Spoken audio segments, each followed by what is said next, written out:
गांव के कोने पर एक पुराने नियम का पेड़ खड़ा था। उसी पेड़ के नीचे रघु रोज सुबह अपना छोटा सा दाल चावल का ठेला लगाता था। ठेले पर एक बड़ा भगोना दाल का, एक भगोना चावल का और 2-4 कटोरियां। दिन भर मुश्किल से 5-6 ग्राहक आते थे। उस दिन भी धूप तेज थी। रघु अपने ठेले के पास बैठा सोच रहा था कि आज फिर कितना कम धंधा हुआ। तभी एक आदमी जो रोजाना उसके यहाँ खाना खाता था। अरे रघु भाई, तुम ये ठेला चलाकर घर कैसे चलाते हो? रघु ने एक लंबी सांस ली और बोला, क्या बताऊं भैया, मुश्किल से घर का खर्च निकलता है, ऊपर से पुराना कर्ज भी है। अब तो बस इसी में गुजारा कर रहे हैं। अरे यार, दाल चावल बेच के क्या कमाओगे? कभी कुछ नया बनाने का सोचा? नहीं भैया, दूसरा कुछ बनाना आता ही नहीं। खेत भी नहीं है कि खेती करूं, जो आता है वही बेच रहा हूं। देख भाई, अगर आगे बढ़ना है ना तो कुछ अलग करना पड़ेगा। लोग नए स्वाद के पीछे जाते हैं। ये कहकर वो चला गया। रघु की आंखों में सोच के बादल छा गए। सच कह रहा था वो। आखिर क्या बनाऊं जो लोग पसंद करें और अच्छा दाम भी मिले। उसी समय एक महिला अपने छोटे बेटे का हाथ पकड़ कर आई। चल बेटा, दाल चावल खा लेते हैं। बेटा मुंह बिगाड़ते हुए बोला, नहीं माँ, मुझे दाल चावल नहीं चाहिए, मुझे बिरयानी खानी है। बेटा यहाँ बिरयानी नहीं मिलती और वो बहुत महंगी भी होती है। चल दाल चावल खा ले। नहीं, मुझे नहीं खाना। महिला ने मजबूरी में ठेला छोड़ दिया और बेटे को लेकर चली गई। रघु ये सब चुपचाप देख रहा था। उसके मन में एक बिजली सी कौंधी। बिरयानी, हाँ, लोग बिरयानी पसंद करते हैं, महंगी भी है, शायद यही बिके। शाम को जब रघु ने ठेला समेटा और घर पहुंचा तो उसका चेहरा उम्मीद से चमक रहा था। कमला, उसने अपनी पत्नी को आवाज दी।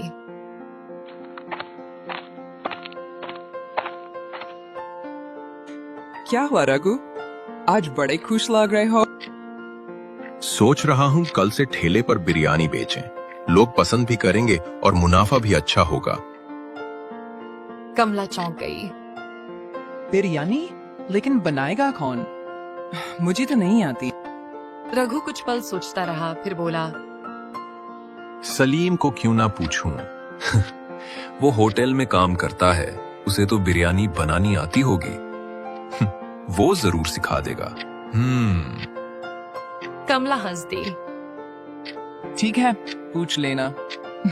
अगर सच में सीख गए तो हो सकता है हमारी किस्मत बदल जाए। रघु के चेहरे पर उम्मीद की किरण चमक उठी। उस रात वो देर तक बैठा तारों को देखता रहा और मन ही मन ठान चुका था, कल से जिंदगी बदलनी है, किसी भी कीमत पर। अगली सुबह रघु सूरज निकलने से पहले ही उठ गया। चेहरे पर उत्साह साफ झलक रहा था। जल्दी जल्दी नहा धोकर उसने कपड़े पहने और अपने दोस्त सलीम के घर की ओर चल पड़ा। गांव की पगडंडी पर हल्की हल्की धुंध थी, मगर रघु के कदमों में एक नई उम्मीद की रफ्तार थी। सलीम के घर पहुंचते ही दरवाजे पर दस्तक दी। कौन है? अरे रघु, बड़े दिनों बाद आए हो भाई। हाँ यार, काम के चक्कर में समय ही नहीं मिल पाया। सोचा आज आकर तुमसे कुछ जरूरी बात कर लूं। अरे आओ आओ अंदर। सलीम ने उसे चारपाई पर बैठाते हुए कहा, क्या बात है? चेहरे से तो लग रहा है कोई बड़ा फैसला लेने वाले हो। रघु ने गहरी सांस ली। सलीम भाई, तुम्हें पता है मेरी हालत कैसी है? ठेले पर दाल चावल बेच बेच कर गुजारा मुश्किल हो गया है। कर्ज का बोझ भी बढ़ता जा रहा है। सोच रहा हूं कुछ नया करूं और इसी वजह से तुम्हारे पास आया हूं। सलीम ने गंभीर होकर पूछा, क्या मदद चाहिए भाई? जो होगा मैं जरूर करूंगा। रघु ने थोड़ी हिचकिचाहट के बाद कहा, भाई मुझे तुमसे बिरयानी बनाना सीखनी है। सुना है तुम्हारी बिरयानी का जवाब नहीं। सलीम का चेहरा खिल गया। अरे बस इतनी सी बात, ये तो बड़ी आसान चीज है, बताता हूँ। रघु उत्सुकता से उसकी बात सुनने लगा। सलीम बोला, सबसे पहले बताओ, मटन की बिरयानी बनाओगे या चिकन की? मटन की। गांव में लोग मटन ज्यादा पसंद करते हैं। ठीक है। सलीम ने हाथ से इशारा करते हुए समझाना शुरू किया। तो सबसे पहले मटन को अच्छे से धो लेना, फिर उसमें दही, लाल मिर्च पाउडर, खड़े मसाले, तेल, हरी धनिया और पुदीना डालकर अच्छी तरह मिक्स कर दो। इसे कुछ देर मैरिनेट होने दे। रघु उत्सुकता से उसकी बात सुनने लगा। सलीम बोला, जब तक मटन मैरिनेट हो रहा है, तुम चावल उबाल लो। उसमें भी खड़े मसाले और थोड़ा नींबू डालना, इससे खुशबू बढ़ेगी। फिर मटन को धीमी आंच पर पकाना, करीब 90% पक जाए, तब उसके ऊपर चावल डालकर ढक दो। फिर 30 मिनट दम लगाना और तैयार। रघु उत्साह से बोला, अरे भाई, ये तो सच में आसान है, बस सही तरीके से पकाना होगा। हाँ, आसान है, लेकिन याद रखना, दम और धीमी आंच ही असली स्वाद लाती है। अगर ये सीख गए तो यकीन मानो लोग उंगलियां चाटेंगे। रघु की आंखों में चमक आ गई। बस भाई, अब ठान लिया है, मटन बिरयानी का ठेला लगाऊंगा। उम्मीद है कुछ कमाई हो जाएगी। तुम मेहनती हो रघु। यकीन मानो, तेरा ठेला गांव में मशहूर होगा। शुक्रिया भाई, तुमने हिम्मत दी। अब चलता हूँ, कल की तैयारी करनी है। घर लौटकर रघु ने कमला को सब बताया। कमला मुस्कुराई। अच्छा हुआ सलीम ने बता दिया। कल देखते हैं लोग पसंद करते हैं या नहीं। लेकिन दाम क्या रखोगे? 100 रुपया प्लेट रखूंगा, सही मुनाफा होगा। ठीक है, तो फिर अभी से तैयारी शुरू कर दो। रघु के दिल में नई ऊर्जा थी। उस रात उसने बिरयानी का हर स्टेप बार बार याद किया और अगली सुबह का सपना सजोते हुए तैयारी में लग गया।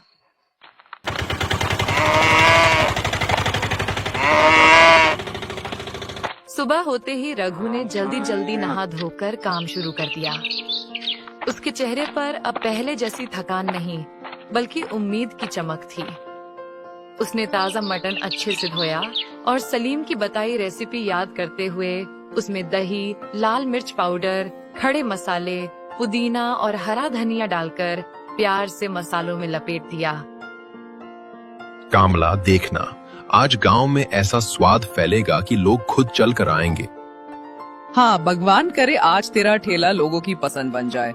मैं भी तेरी मदद करती हूँ। रघु ने चावल उबालते हुए नींबू का रस और मसाले डाले। रसोई से फैलती खुशबू ने खुद रघु को भी भूख महसूस करवा दी। बड़े बड़े हांडों में बिरयानी भरकर उसने ठेला सजाया और गांव के मुख्य चौराहे पर पहुंच गया। जैसे ही बिरयानी का पहला दम खुला, उसकी खुशबू चारों ओर फैल गई। राह चलते लोग रुककर देखने लगे। तभी कल वाली महिला और उसका छोटा बेटा वहां से गुजरे।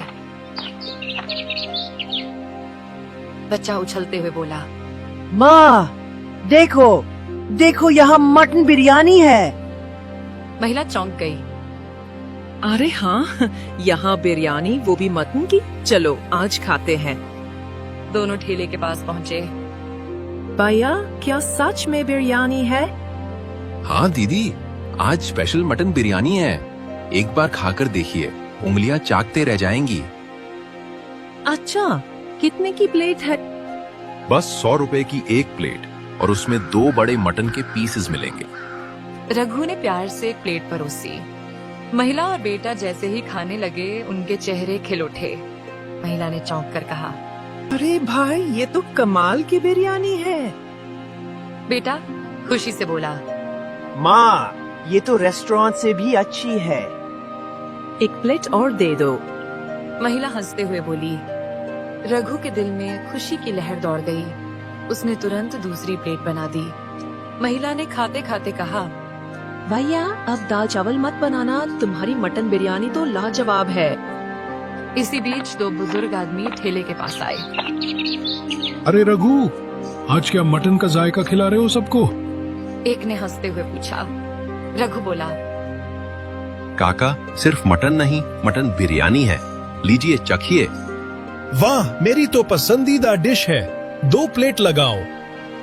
जैसे ही बुजुर्गों ने पहला निवाला लिया, एक ने उंगलियां चाटते हुए कहा, भाई, क्या बात है, ये तो सच में लाजवाब बनी है। और ये मटन इतना मुलायम कि मुंह में ही घुल रहा है। मसालों का स्वाद तो गजब है। धन्यवाद काका, आपकी दुआ से ही तो ये सब है। धीरे धीरे ठेले पर भीड़ बढ़ने लगी।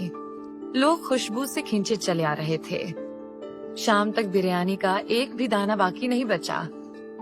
रघु ने खाली हांडों को देखकर चैन की सांस ली और खुशी से घर लौट आया। कमला, उसने दरवाजे पर कदम रखते ही आवाज दी,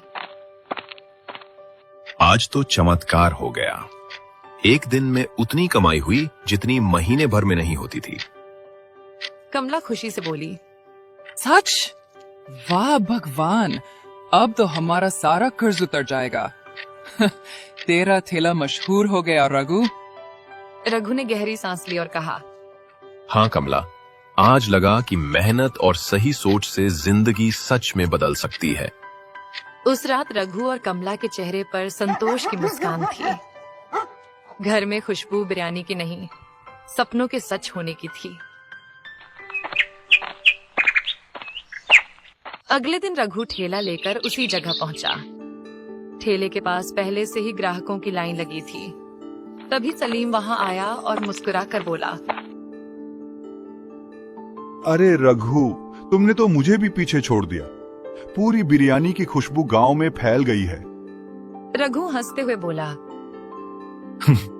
अरे यार, पहले खुद खा तो लो, फिर बताना कैसी है। सलीम ने सिर हिलाया। खाने की जरूरत नहीं। लोगों की तारीफें सुनकर ही पता चल गया है कि तूने कमाल कर दिया है। रघु भावुक होकर बोला, भाई, ये सब तेरी वजह से हुआ है। तूने मुझे रास्ता दिखाया। तेरे इस एहसान को मैं जिंदगी भर नहीं भूलूंगा। अरे यार, दोस्तों के बीच एहसान नहीं होता। तेरी मेहनत ही तुझे यहाँ तक लाई है। धीरे धीरे रघु की बिरयानी का ठेला गांव में मशहूर हो गया। अब वो सिर्फ ठेले वाला नहीं, सबकी पसंदीदा बिरयानी वाला रघु बन चुका था। गरीबी और कर्ज की जगह उसके घर में अब खुशियां और तरक्की की खुशबू फैल चुकी थी।